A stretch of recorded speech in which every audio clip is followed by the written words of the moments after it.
The world of African politics has lost one of its most enigmatic and influential figures. Kenyan opposition leader Raila Odinga has passed away at the age of 80, leaving behind a legacy that will undoubtedly spark both celebration and controversy. But here's where it gets even more poignant. His death comes at a time when Kenya is gearing up for the 2027 elections, creating a leadership void that many fear could reshape the country's political landscape. And this is the part most people miss. Odinga's life was a tapestry of resilience, revolution, and relentless pursuit of democracy, often at great personal cost. According to local police and hospital officials, Odinga, a former prime minister and five-time presidential candidate, succumbed to a heart attack during a medical trip to India. The Devamatha Hospital in Kerala confirmed the news to the Associated Press on Wednesday, marking the end of an era for Kenyan politics. Odinga's final moments were as dramatic as his life. He collapsed during a morning walk with his family, personal doctor, and security detail. Despite being rushed to a nearby private hospital, he was pronounced dead shortly after. Krishnan M., an additional superintendent of police in Ernakulam, Kerala, stated, "He was rushed to a nearby private hospital, but was declared dead." Unnamed officials from Odinga's office also confirmed the news to various news agencies, while the Indian newspaper Mathrubhumi reported that he had been undergoing treatment in Kochi. As the news spread across Kenya, President William Ruto paid a visit to the Odinga family home in Nairobi's affluent Karen suburb. Hundreds of Odinga supporters, many weeping and waving twigs, a cultural symbol to ward off bad omens, gathered to pay their respects, as reported by Reuters. But here's the controversial part.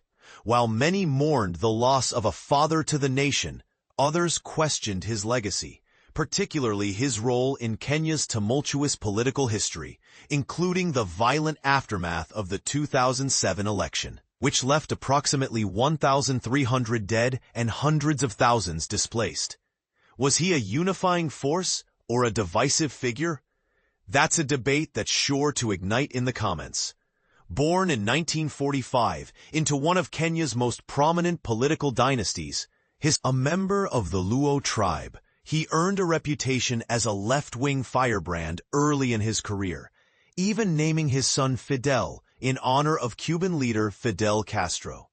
His activism came at a steep price, years of imprisonment and exile, beginning with his arrest in 1982 following a coup attempt against then-President Daniel Arap Moi, whose regime was notorious for its brutal suppression of dissent.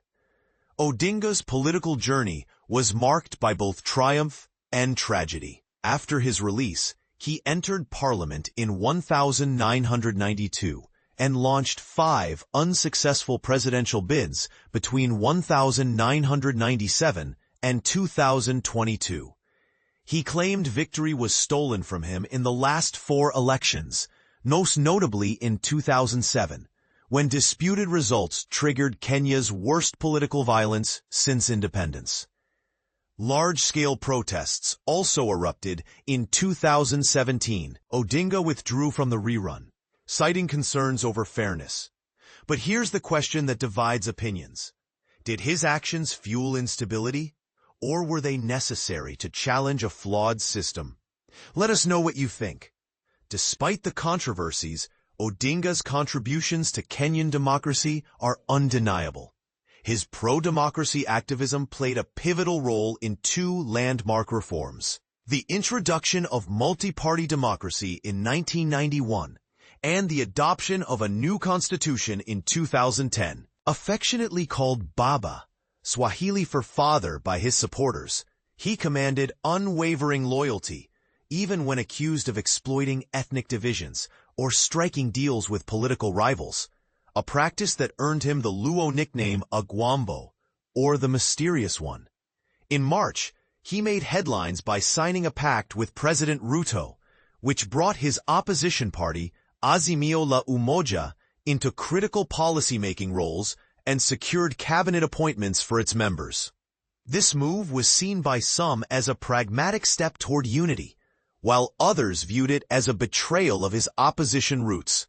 Is this a legacy of compromise or a sign of political pragmatism? We'd love to hear your take.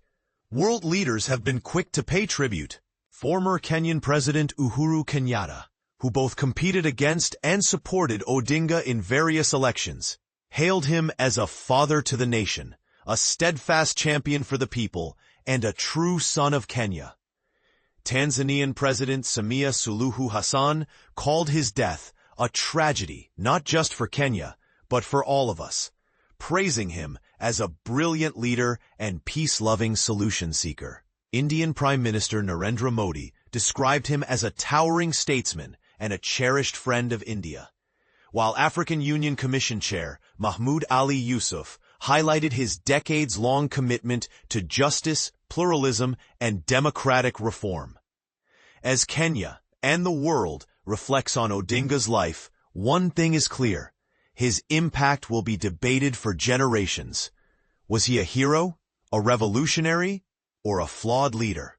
The answers may vary, but his story remains a testament to the complexities of politics, power, and the pursuit of democracy.